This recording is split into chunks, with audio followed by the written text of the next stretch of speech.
aləmlər içərisində Nuh'a salam olsun. Biz Nuh'u öz xalqına elçi göndərdik. O dedi, həqiqətən mən sizin üçün açıq aydın xəbərdar edən bir elçiyəm. Açıq aydın xəbərdar edən bir elçiyəm. Açıq aydın xəbərdar edən bir elçiyəm. O sizin üzərinizə bol-bol yağış göndərər. O sizin üzərinizə bol-bol yağış göndərər.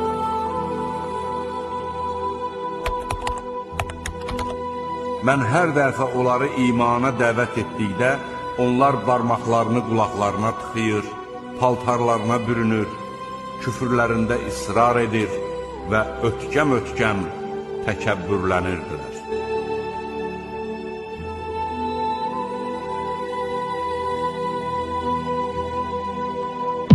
Rəbbinizdən bağışlanmanızı diləyin.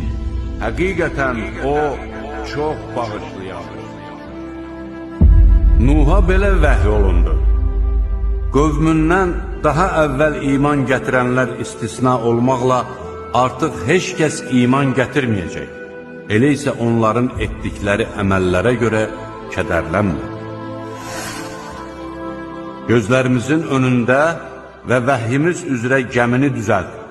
Zalim olanlardan ötürü mənə müraciət etmə. Şübhəsiz ki, onlar suda batırılacaqlar.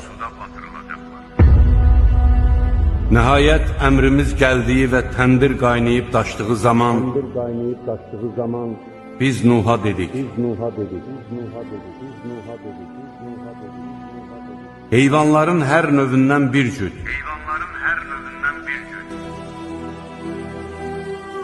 Barələrində söz keçmiş kəslər istisna olmaqla öz ailəni və bir də iman gətirənləri gəmiyə mindir.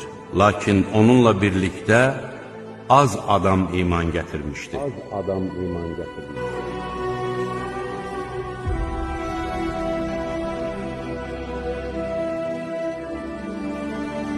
Gəmi onları dağlar kimi dalğalar içərisində apardığı zaman Nuh kənarda duran oğlunu səsləyib dedi. Onları dağlar kimi dalğalar içərisində apardığı zaman Nuh kənarda duran oğlunu səsləyib dedi.